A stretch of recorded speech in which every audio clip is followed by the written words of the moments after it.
Hello everyone, my name is Miss Zoller and I am your instructor for Medical Terminology 101-800. The book we are using is from Elsevier and you can purchase it from the bookstore, and the information you need to purchase it is listed in the syllabus.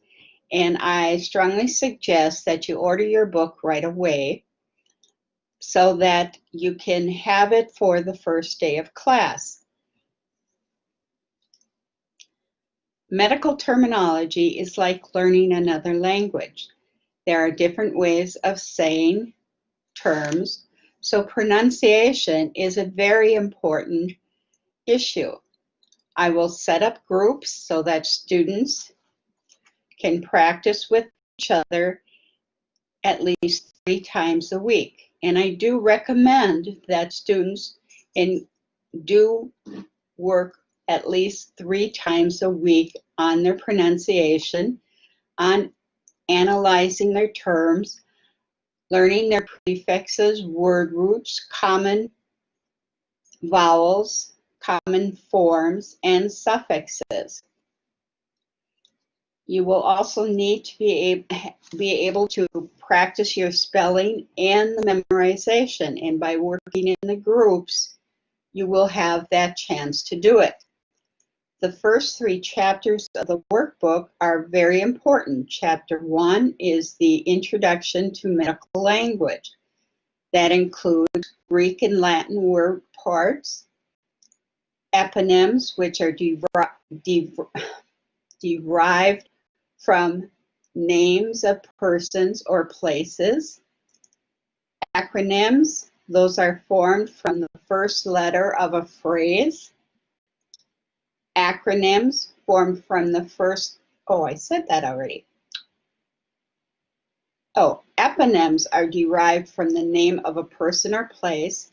Acronym formed from first letters of a phrase like MRSA, which is methicillin-resistant Staphylococcus aureus.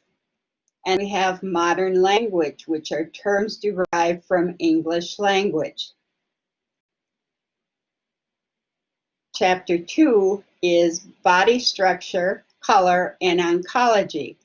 So we have the body cavities, body structure terms, and you will learn the ventral, abdominal cavities, the thoracic, the cranial, spinal, dorsal, all the different kinds of cavities, and oncology. Directional terms are like superior, cephalic, inferior, caudal, posterior, dorsal, anterior, or ventral. You'll learn the different planes, the different positions, the different regions, and the regions are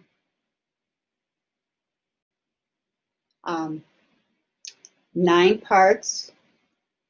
So you have 1, 2, 3, 4, 5, 6, anyway.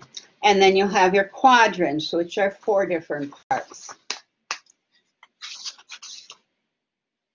So I strongly suggest that that is what you work on for the first 3 chapters. Start learning your prefixes, learning your suffixes, learning your word roots, doing the exercises. And when you do the exercises, make sure you do them on paper, because everything needs to be submitted. It cannot be emailed to me. You need to submit everything. So if you can find a scanner, please make sure you do that. Everything has to be sent in on time. And we can talk about that later. But I do want to make sure that you have some of the information before we begin, or as we begin. So, hello, welcome, and see you on the inside. Glad you're here.